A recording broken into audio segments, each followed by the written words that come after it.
नमस्कार विद्यार्थी मित्रांनो, आज आपण इयत्ता 8वी मध्ये क्षेत्रफळ या प्रकरणामध्ये समलंब चौकोनाच्या क्षेत्रफळाच्या सूत्रानुसार उदाहरण सोडवायचं कसं याचा अभ्यास करणार आहोत.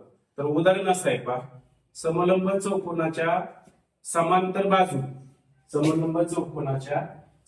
बाजू ह्या 8.5 आणि 11.5 आहे आणि त्याची उंची 4.2 सेमी. काय उदाहरण परत एकदा सांगतो. समलंब चौकोनाच्या समांतर बाजू 8.5 आणि 11.5 सेंटीमीटर आहे व त्या समलंब चौकोनाची उंची ही 4.2 सेंटीमीटर आहे. तर आपल्याला समलंब चौकोनाचं क्षेत्रफळ काढायचं. काय करायचं त्याच्यासाठी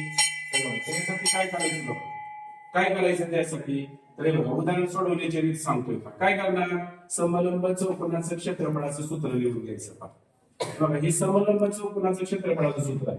काय सूत्र आहे? 1/2 गुणिले समांतर बाजूची बेरीज गुणिले उंची. हे समलंब चौकोनाचं क्षेत्रफळ काढण्याचं सूत्र आहे. हे बघा, हे सूत्र लिहिलं. आता या सूत्रात किमती ठेवायच्या. हे बघा, हा 1/2 आहे असा गुणिले समांतर बाजू किती आहेत? 8.5 आणि 11.5. यांची काय करायची?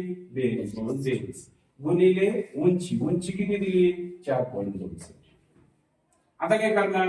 आता बघा, हे हा 1/2 आहे असा, या दोघांची बेरीज करणार का? 8.5 आणि 11.5 ची बेरीज. मग दोन्ही अपूर्णांकाची बेरीज येते 20. नंतर गुणिले ही उंची 4.2 आहे. आता काय करणार? या दोन्ही या 20 ला भागणार पहा. या दोन्ही 20 ला भागणार. कसं भागणार? ते बघा, बे 1 बे 10 20. मग इथं आला 10 आणि इथं 4.2. 10 गुणिले 1 10 गुणिले 4.2. या दोघांचा गुणाकार 10 आणि 4.2 चा गुणाकार किती आला गुणाकार? तर गुणाकार आला 42 चौसे. कसा गुणाकार आला? तुम्हाला आपण या ठिकाणी गुणाकार केला होता, त्याचा गुणाकार आला 42 चौसे.